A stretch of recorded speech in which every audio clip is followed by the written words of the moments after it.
Recording by Sargama Studio, Bodh Gaya.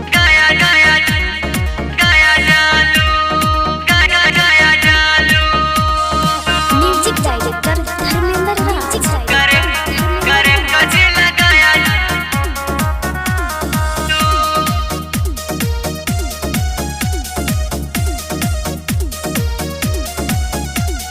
कवना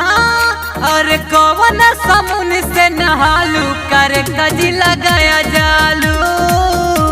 करे कजी लगाया जालू कबो नवादा बाजार में भेटालू करे कजी लगाया जालू करे कजी लगाया जालू तोरा टेंशन से बीमारे बड़े लालू करे कगाया जिला जालू करे कजी लगाया जालू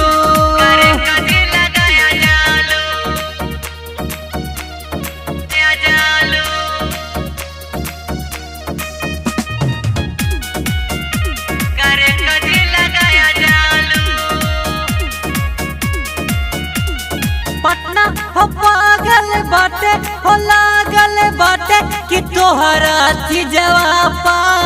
रागिर हो तोह के नहादी हो रसवा चुवादी कि तोहरे समी जवाब पटना हो पागल बाटे हो लागल बाटे कि तोहरा थी जवाब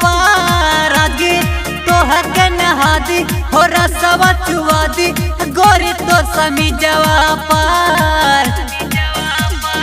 बिगड़ल अरे बिगड़ल बंगाल के बुझालू करे कजी लगाया जालू करे कजी लगाया जालू तोरा टेंशन से बीमारे बड़े लालू करे कगाया जिला जालू करे कजी लगाया जालू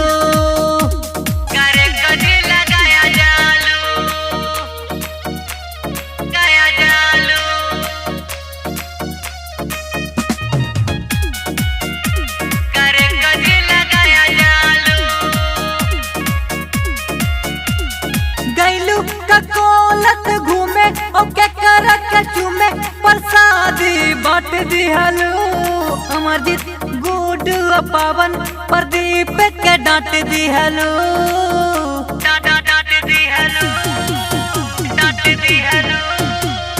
गैलू ककोलत घूमे ओके करक चूमे प्रसादी बट दिहलू